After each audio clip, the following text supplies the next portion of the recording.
Hello दोस्तों, नमस्कार। मैं डॉक्टर अंकुश कुशवाहा आज आपके लिए पुनः अपनी नेक्स्ट सीरीज़, ये हमारी 42वीं कड़ी है, यानी 42 पार्ट्स है। आज हम इसमें डिस्कस करेंगे हमारे केवीएस एनवीएस और जो यूपी एमपी और झारखंड है, उत्तराखंड है और अन्य स्टेट है, वो चाहे राजस्थान हो या अन्य स्टेट हो, जो टीजीटी पीजीटी के एग्ज़ाम ऑर्गेनाइज कराए गए हैं अभी तक, उनका सॉल्व सोल्यूशन था। जो 2008 से लेकर 2017 तक के जो पेपर हैं उनका हम सोल्यूशन आपको दे रहे थे, कलेक्शन आपको उपलब्ध करा रहे थे। इसमें से जो केवल सेंट्रल गवर्नमेंट के जो एग्ज़ाम हुए उन्हीं का केवल उल्लेख है, बकाया ये सारे क्वेश्चन रिपीटेड हैं। जो अभी मैं पढ़ा रहा हूँ ये पीजीटी 2010 बायोलॉजी यूपी में, इसके 99% रिपीटेड क्वेश्चन हैं। तो आप इनको देखिएगा और हमें बताइएगा कि वीडियो कैसा लगा। वीडियो को लाइक और सब्सक्राइब करना बिल्कुल ना भूलें। आपसे ये रिक्वेस्ट है हमारी कि इसको लाइक और सब्सक्राइब करें और अपने दोस्तों के साथ शेयर भी करें। शुरू करते हैं आज का अपना वीडियो। तो यहाँ जो क्वेश्चन हम देख रहे हैं, the number of the prothallial cell in the male gametophyte of the Pinus is. तो पाइनस के मेल गैमेटोफाइट में जो प्रोथैलियल कोशिकाओं की संख्या होती है तो वो मुख्यतः 2 पाई जाती है। तो इसका ऑप्शन 1 नहीं सही होगा, इसका जो ऑप्शन सही होगा वो ये 2 है। ये वाला जो आप 2 देख रहे हैं ये ऑप्शन सही है। चलो इसका हम डिस्क्रिप्शन भी देख लेते हैं, कन्फ्यूजन दूर हो जाए। तो अगर आप पिक्चर पे नज़र डालेंगे, ये हमारा जो पॉलन ग्रेन से एक और क्वेश्चन पूछा जाता है कि विंग्ड पॉलन ग्रेन किस में पाया जाता है, तो वो पाइनस में पाया जाता है। आप ये देख भी रहे होंगे, चूंकि हम आपसे डिस्कस कर रहे हैं तो आप देख लीजिएगा। ये विंग्ड पॉलन ग्रेन्स हैं, दोनों विंग्ड पॉलन ग्रेन्स हैं। तो यहाँ चूंकि पॉलन ग्रेन की बात कर रहे थे तो विंग्ड है।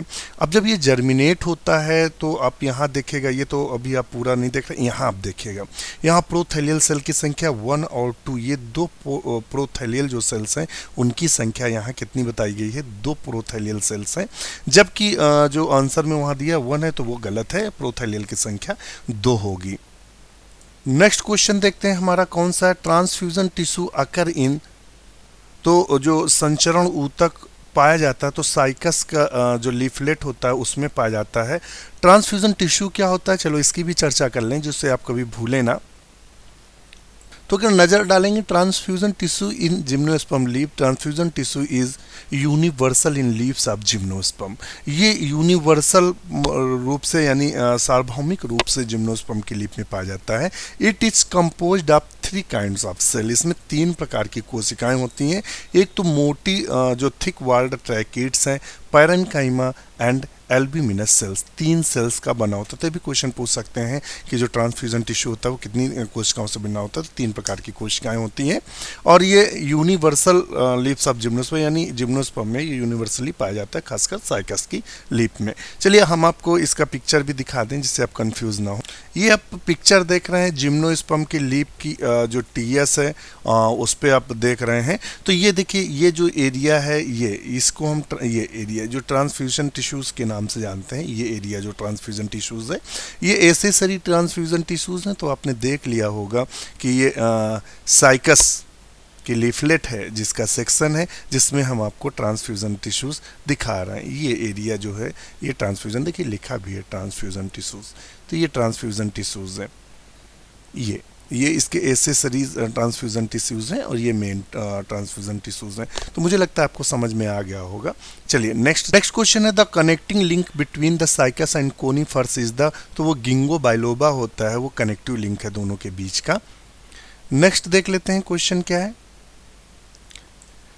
There is 16 chromosomes in the leaf of gymnosperm. How many chromosomes would occur in its endosperm?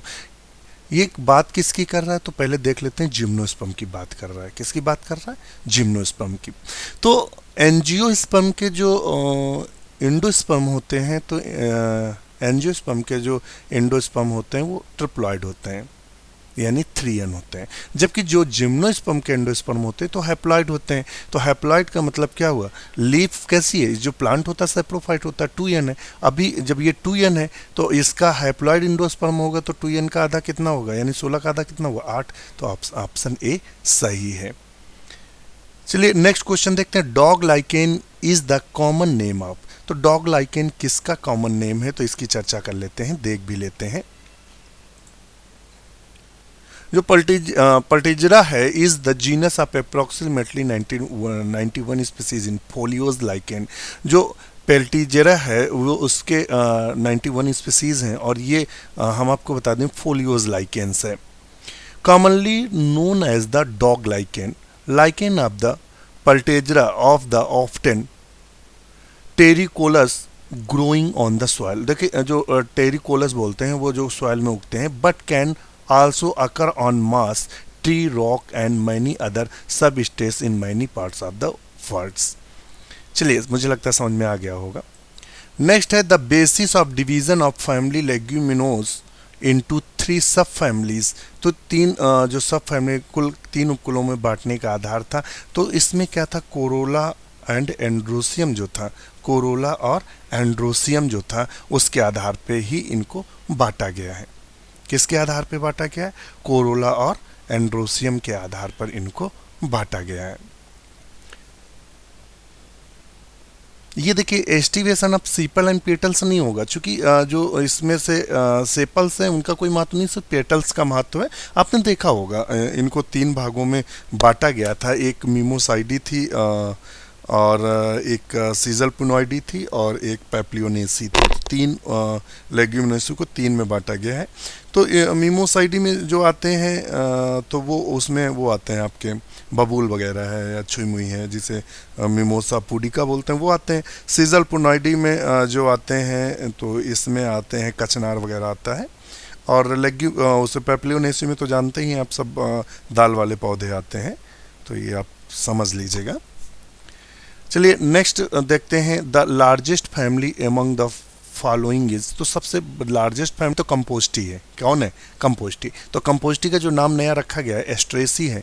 तो सबसे लार्जेस्ट फैमिली जो है वो कंपोस्टी है। अच्छा, कंपोस्टी का मुख्य कैरेक्टर क्या होता है तो मैं आपको बता दूं, मुंडक कैपिटुलम फ्लावर जो पाया जाता है वो एस्ट्रेसी का मुख्य लक्षण है। देखिए कैपिटुलम फ्लावर देख लो, कहीं भी आप चले जाओ, कोई भी पौधा उखाड़ो, अगर उसमें कैपिटुलम फ्लावर यानी झुंड में एक कैपिटुलम फ्लावर पाया जा रहा है, मुंडक फ्लावर पाया जा रहा है, तो बोल दो कंपोस्टी है। और सबसे ज़्यादा पाई जाती है और सबसे ज़्यादा जो इसके पौधे होते हैं जंगलों में वो पाए जाते हैं, तो सबसे बड़ी फैमिली मानी जाती है। तो आप तो समझ गए होंगे। कुकुरबिटेसी तो जानते ही हैं, कद्दू की फैमिली है। सोलेनेसी भिंडी की फैमिली है, आप ऐसे बोल सकते हैं। और सोलेनेसी आलू की फैमिली है। और लिलिएसी लिली की फैमिली है। तो मुझे लगता है समझ में आ गया होगा। कोई कन्फ्यूज़न हो तो मुझे बताइएगा। चलिए नेक्स्ट हम क्वेश्चन देखते हैं। नेक्स्ट क्वेश्चन में किसकी बात कर रहा है, तो वो कह रहा है पैपस इज मॉडिफिकेशन ऑफ। तो पैपस जो होते हैं वो कैलेक्स के मॉडिफिकेशन होते हैं। क्या होते हैं, कैलेक्स के मॉडिफिकेशन होते हैं, कैलेक्स के। तो ये पैपस क्या होता है, चलो इसको हम आपको बता भी देते हैं, दिखा भी देते हैं। तो आप पिक्चर में देख रहे हैं ये पैपस हैं। ये क्या है, pappus. Pappus is highly modified calyx which is the funnel of the sepal is teeny floret on the head of plant in the Asteraceae has one and some cases। तो आप देख लीजिएगा, ये हैं, ये पैपस हैं, ये पैपस हैं। तो आपको मुझे लगता है समझ में आ गया होगा। पैपस इस तरह के फ्लावर आपको देखने को मिलते हैं। तो ये कैलेक्स के मॉडिफिकेशन होते हैं। समझ में आ गया। चलिए शुरू करते हैं। नेक्स्ट क्वेश्चन है asafoetida is the obtain from the plant belong the family. हींग जिसे पौधे से प्राप्त की जाती है वह किस कुल से संबंधित है, तो वो अम्बली फेरी से है। अम्बली फेरी का मेन कैरेक्टर क्या होता है, तो अम्बल लाइक फ्लावर होता है, यानी छतरी के आकार का फूल होता है। जैसे धनिया देखा होगा, अपने सब घरों में धनिया यूज़ करते हैं, तो उसका कैसा होता है, फ्लावर अम्बल लाइक होता है ना। धनिया है, सौंफ है, ये सब कैसे होते हैं, सोया है, तो ये कैसे होते हैं, अम्बल लाइक होते हैं। और तो इनको क्या बोलते हैं, अम्बली फेरी फैमिली के। सबसे अच्छा पहचानने का तरीका है, फील्ड में जाइए जिनका फ्लावर पूरे, जो इन्फ्लोरेसेंस बोलेंगे, फ्लावर तो नहीं बोलेंगे क्योंकि बहुत सारे फ्लावर इन्फ्लोरेसेंस बोलेंगे। तो जिनका इन्फ्लोरेसेंस अर्थात इन्फ्लोरेसेंस कैसा होता है, बिल्कुल छतरी के आकार का दिखाई दे, तो वो अम्बली फेरी के अंतर्गत आते हैं। अगर इसको देखना हो, चलो दिखा भी देते हैं। हींग का पौधा अगर न देखा हो, देख लीजिए भाई, ये हींग का पौधा एस्टाफोडिडा बोलते हैं। इसको भी देख लीजिएगा, अब शायद मुझे लगता है ज़्यादा समझ में आ रहा होगा। ये पौधा है एस्टाफोडिडा, और इस पौधे से हमें हींग मिलती है। इसमें क्या करते हैं, कट लगा देते हैं, और कट लगाने के बाद जो इससे वो निकलता है, गोंद निकलता है, वो गूदा बोलते हैं, या गोंद बोल दो, या जूस निकलता है। तो वो जब सूख जाता है तो इसमें कट लगा के, तो वही बोलते हैं उसको। ये आप देख रहे होंगे। तो इसका जो फ्लावर वो कैसा है, पूरा इन्फ्लोरेसेंस कैसा है, अम्बल लाइक है, यानी ऐसा लगता है जैसे ये देख लीजिएगा, ढेर सारे आपको पिक्चर तो मैं दिखाई दे रहा हूँ। तो ये सब कैसे फ्लावर हैं, अम्बल लाइक हैं, ये अम्बल लाइक हैं। तो ये पौधा है। चलिए नेक्स्ट देखते हैं क्वेश्चन अपना।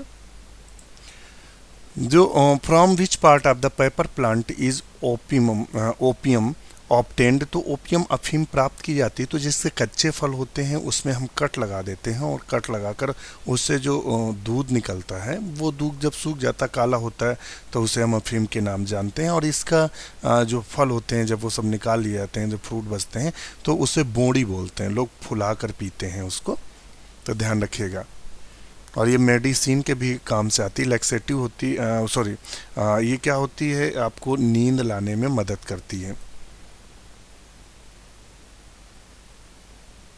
ए monocot possessing the reticulate venation is that of. इसमें कौन सा ऐसा है जिसमें रेटिकुल, देखिए जो डिफ्रेंसिएशन है या पौधों को बांटा गया है, दो कैटेगरीज में बांटा गया है, पैरेलल और रेटिकुलेट। तो पैरेलल जो वेनेशन होता है वो पाया जाता है मोनोकॉट में, और जो रेटिकुलेट वेनेशन होता है, देखिए अभी कभी कुछ पूछ भी देते हैं जो हमारे मित्र नहीं जानते हो, बता दें कि अगर कभी कोई पौधा आप देख लीजिएगा तो उसको डाइकाट है कि मोनोकाट है, आप कैसे पहचान सकते हैं। इंटरव्यू में कई बार इस तरह क्वेश्चन पूछते हैं कि आप एक पौधा खड़ा कैसे पहचानें। तो पत्ती पहला स्टेप है कि पत्ती को उठाओ, और पत्ती को जैसे ही आप तोड़ोगे तो अगर उसमें वेनेशन रेटिकुलेट है, यानी इधर उधर जो उसके वेन्स गई हैं, तो समझ लो डाइकॉट है। और अगर पैरेलल गई हैं, लंबी लंबी धारियाँ गई हैं, जैसे गन्ने वगैरह में देखते हैं ऊपर से नीचे लंबी लंबी धारियाँ होती हैं, तो वो मोनोकाट होता है। मगर अभी आपको फंसाना होगा तो बता देगा वो कौन सा मोनोकाट है जिसमें अच्छा पूछ देगा जो स्माइलेक्स है, स्माइलेक्स कैसा है, डाइकाट है या मोनोकाट है। तो ये मोनोकाट है, तो बोलेगा इसकी पत्ती कैसे पहचान देंगे। तो ये एक अपवाद है, एक्सेप्शन है। चलिए हम आपको इसको दिखा देते हैं कि ये है मोनोकाट, मगर इसमें रेटिकुलेट वेनेशन पाया जाता है। देख लीजिएगा। तो आप इसको देख लीजिएगा, इसकी लीफ को अगर आप देख रहे होंगे तो इसमें देखिए ये तो है तो पैरेलल, मगर इसमें देखिए ये इस तरीके से जो वेनेशन जा रहा है ये दिखा रहा है कि रेटिकुलेट वेनेशन है। कैसा है, रेटिकुलेट वेनेशन है। और ये जो रेटिकुलेट वेनेशन है, ये वेनेशन सिर्फ स्माइलेक्स में पाया जाता है, और ये अपवाद है। इस तरह के लक्षण केवल डाइकॉट में पाए जाते हैं, मगर ये एक अपवाद है। इसमें पैरेलल भी है, आप देखिएगा, ये देखिए इस तरह का क्या कहलाता है, पैरेलल कहलाता है। समझ गए होंगे आप। चित्र हमने इसलिए आपको आजकल दिखा रहे हैं, एक्सप्लेन अच्छा इसलिए कर रहे हैं जिससे आप अब भूलो ना कभी।